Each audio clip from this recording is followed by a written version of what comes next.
નમસ્કાર મિત્રો, સ્વાગત છે તમારા બધા લોકોનો આજના નવા બ્લોગમાં. મિત્રો, આજનો નવો બ્લોગ ઘણી બધી ઇન્ફોર્મેશનની સાથે છે, મજા આવે એમ છે. બન્યા રહેજો વિડીયોમાં આપણી સાથે. ચેનલ ઉપર નવા હોય તો ચેનલને સબસ્ક્રાઈબ કરજો. વિડીયો ગમે તો લાઈક કરતા ન ભૂલતા.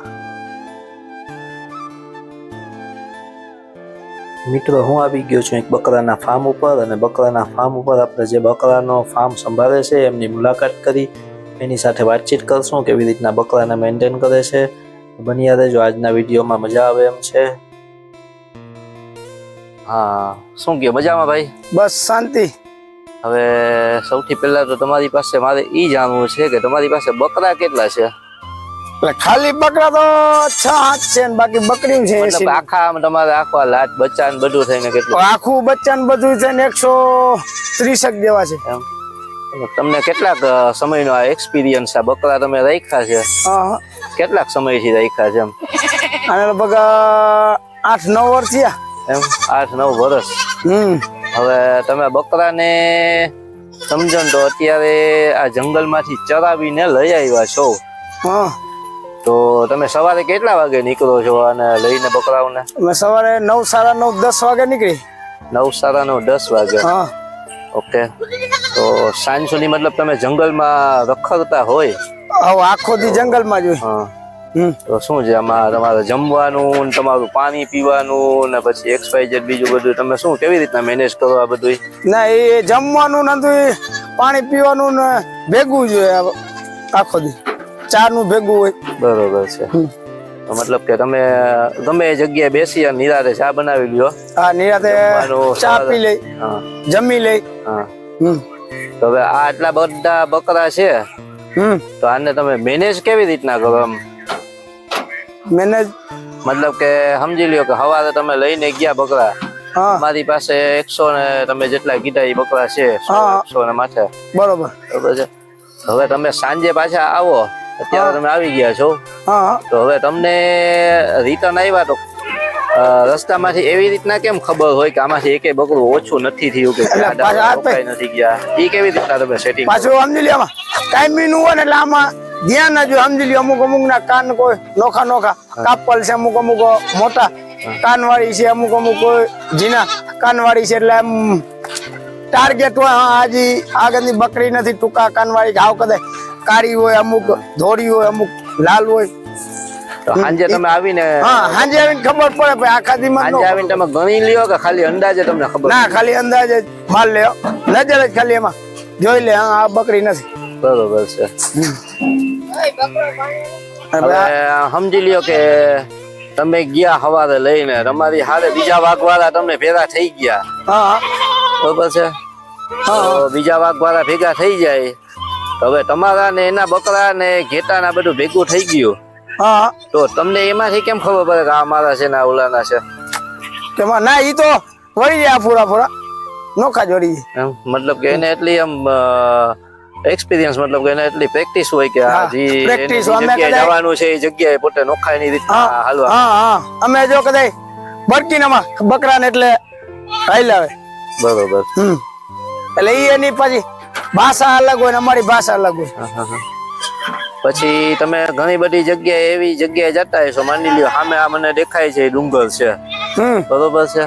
હવે ડુંગર ઉપર તમે ગયા, સમજી લ્યો, હવે ડુંગર ઉપર ફરતા ડુંગર ઉપર તમારા બકરા આડાવડા જ્યાં હોય ત્યાં રખડતા હોય. હા, ઈ તો હાથે રખડતા. એમાં કોઈ જનાવર આવીને ઉપાડી ગયો એક નંગને, કે કોઈ નંગ ક્યાંક બેસી ગયું, તમે હાલતા થઈ ગયા, હવે એમાં ઈ તમે કેવી રીતના તમને ખબર પડી જાય કે અમારા બધા બકરા અમારી હાલે જ છે? માની લ્યો સાંજે તમને ખબર પડી જ ગઈ, એટલે સાંજે ખબર પડી ગઈ. સાંજે એમાં એવું છે, કોઈ અમુક કોઈ પગમાં કોઈ રસી કે એવું કદાચ થઈ ગયું હોય ને, તો એને એમ થાય આ બકરી ઓલા આમાં ડુંગર ઉધી અહીંથી કદાચ કિલોમીટર કે 1.5 કિલોમીટર હારી રહી ગઈ, ત્યાં થાકી ગયેલી, સાંજે જાય ને તો ત્યાં બેઠી હોય. હવે કોઈ જનાવર ઉપાડી ગયો તો શું કરે, ઓછી જાય રાયડું બાયડું મંડે દેવા. પછી ત્યાં જાય ને કાચો કોઈ આ બકરું મજબૂત હોય તો જનાવર ના મોઢામાંથી હેલ્યો હોય, નકર પછી જનાવર એને ખાઈ જાય. અમે કદાચ કોઈ વેલા મોડા ઉગી તો એ તો તમને નુકસાન નહીં ને? તો નુકસાન શું હોય છે અત્યારે એક નંગનું બકરાનું અને બકરીનું બેનું અલગ અલગ હોય કે? હા, બેનું અલગ અલગ હોય. બકરાનું સમજી લો 1.5-2 વર્ષનો બોકડો હોય ને એના લગભગ 3,3500 હોય. અને મિયાલ બકરી હોય ને એટલે 2 ગીદીલા હોય ને એને 12-10-11,000 હોય. બરોબર છે. મતલબ એક નંગ તમારો આમાંથી ઓછો થઈ જાય તો તમારે 10,000 રૂપિયાનું તો નુકસાન લેખી લેવાનું ને. થાય તો લેખી જ લેવાનું ને ભાઈ. ઈ પાછા અમુક આ કોઈ ગીદીરા હોય, ગીદીરામાં થોડી ઘણી નુકસાન આવતી અમને. પછી આ ઠંડીનો સમય હોય, માની લો ચોમાસો હોય, પછી ગરમી હોય, બધી ઋતુમાં આ લોકોને કઈ આમ ફરક પડે?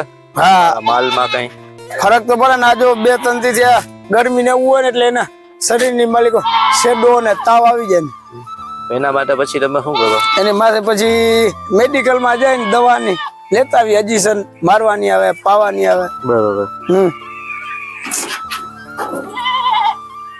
મહેનત બહુ પડતી હશે નહીં? તો મહેનત તો પડે ને ભાઈ. તમે બકરા કદાચ આમ તમારે વેચવા હોય તો તમે શું છે, અહીંયા ઘરાક આવે કે પછી તમે ક્યાંય માર્કેટમાં લઈને જાઓ કે પછી શું છે?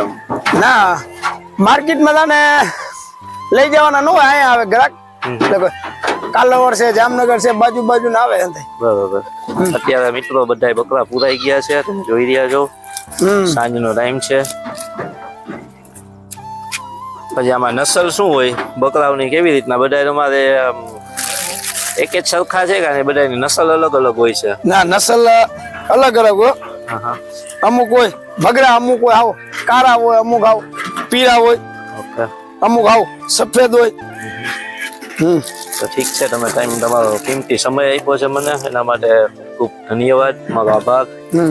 ઘણું બધું હજી આમાં બાકી રહી જાય છે, પણ હવે બહુ વિડીયો લાંબો બની જશે એટલે આપણે પાછા બીજો પાર્ટ બનાવશું વિડીયોનો, પાછી તમારી મુલાકાત લેશું. ઠીક છે.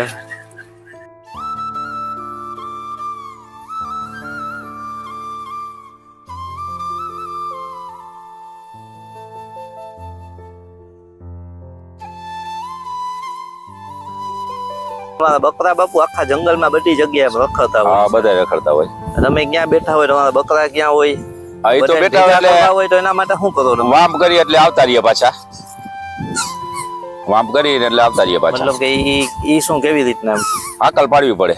હા. તો હાકલ માં તમારો અવાજ છે એને ખબર પડી જાય? હા, ખબર પડી જાય એટલે ઈ પાછા જ વળી જાય અહીંયાથી. શું ઈ તમે આમ અવાજ ખાલી આમ